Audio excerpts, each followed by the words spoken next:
তো ধন্যবাদ বন্ধুরা।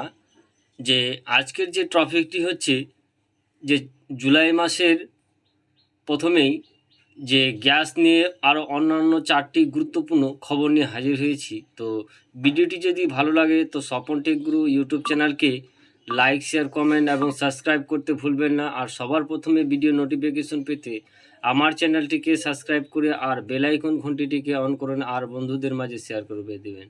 তো আজকের যে টপিকটি আমি বলবো তো সে বিষয়ে এবার আলোচনা করি। এখানে কি বলা হয়েছে যে এলপিজি সিলিন্ডারের দাম বদল।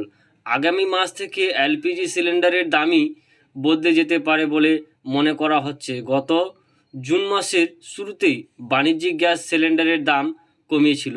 গ্যাস সিলিন্ডারের দাম কমে নাকি বাড়ে সেদিকে অধীর গ্রাহকের তাকিয়ে বসে রয়েছেন প্রত্যেক মানুষের এই আশঙ্কা। এবার ইন্ডিয়ান ব্যাংক গ্রাহকদের জন্য বিশেষ fixed deposit scheme. Indian bank গ্রাহকদের জন্য সুখবর। চলতি মাসের 30 তারিখ অবধি 300 এবং 400 দিনের ফিক্সড ডিপোজিটের অফার রয়েছে। এই ব্যাংকে যেখানে সময়ের আগে টাকা তুলতে পারবেন এবং বিনিয়োগকারী এই ফিক্সড ডিপোজিট অনুযায়ী সাধারণ জ্ঞান 7.25% প্রবীণ জনগণকে এবং 7.75% এবং সুপার প্রবীণ নাগরিকদের জন্য 8% পর্যন্ত সুদের হার দেওয়া হবে বলে মনে করছেন। তো সিন্ধু এবং পাঞ্জাব ন্যাশনাল ব্যাংকের এফডি, এখানে গ্রাহকেরা 222 দিন থেকে 333 দিন তো 444 দিনের বিশেষ ফিক্সড ডিপোজিট সুবিধা পাবেন। এই ব্যাংক অনুযায়ী যথাক্রমে 7.5 এবং 7.10, 7.25% পর্যন্ত সুদের হার পাবেন বলে মনে করছেন। Credit card bill payment. RBI এর নির্দেশ অনুযায়ী 1 জুন থেকে সমস্ত ক্রেডিট কার্ডের পেমেন্ট বিবিএস এর মাধ্যমে করতে হবে।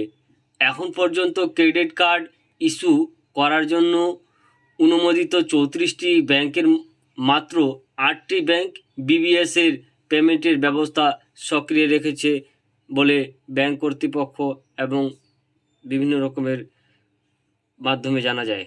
ভিডিওটি স্কিপ করবেন না, আরও গুরুত্বপূর্ণ খবর রয়েছে। তো চলুন এবার কি বলা হয়েছে সিম কার্ড নিয়ে। সিম কার্ডের নিয়ম পরিবর্তন। সিম কার্ড চুরি কিংবা নষ্ট হয়ে গেলে বেশ কিছু সময় অপেক্ষা করতে হবে এবং এবার থেকে বাড়িয়ে দেওয়া হচ্ছে লগিং পিরিয়ড এবং ব্যবহারকারীদের মোট 7 দিন অপেক্ষা করাতে নতুন সিম কার্ড পেতে এবং জানা আছে যে অনলাইনের স্ক্যামের মতো ঘটনা রুখতে এই বিশেষ নিয়ম চালু করা হয়েছে বলে মনে করছেন সাইবার ক্রাইমের যারা দক্ষ। জিএসটির অনলাইন পরিবর্তন। ইনপুট ট্যাক্স ক্রেডিটের সুদ অর্থাৎ 18 থেকে কমিয়ে বা 12% পর্যন্ত করে দেওয়া হচ্ছে এবং নতুন নিয়ম অনুযায়ী কোনো ভুল হলে আর্থিক বোঝা সেভাবে বড় মনে করবে বলে মনে করছেন। রেলের রিজার্ভেশন পরিবর্তন।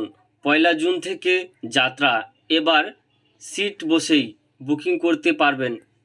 এছাড়া সেই সময়ে টিকিটের বাতিলও করা এবং টাকা ফেরত পেতেও সক্ষম হবেন সেই যাত্রী। শুধু তাই নয়, অনেক নতুন সুবিধা চলেছে বলে মনে করছেন রেলের তরফ থেকে এই আপডেট দেওয়া হয়েছে। তো এই ছিল আজকের ছোট্ট আপডেট। তো ভিডিওটি যদি ভালো লাগে তো স্বপন টেক গুরু ইউটিউব চ্যানেলকে লাইক, শেয়ার, কমেন্ট এবং সাবস্ক্রাইব করবেন। তো জয় হিন্দ, বন্দে মাতরম, নমস্কার।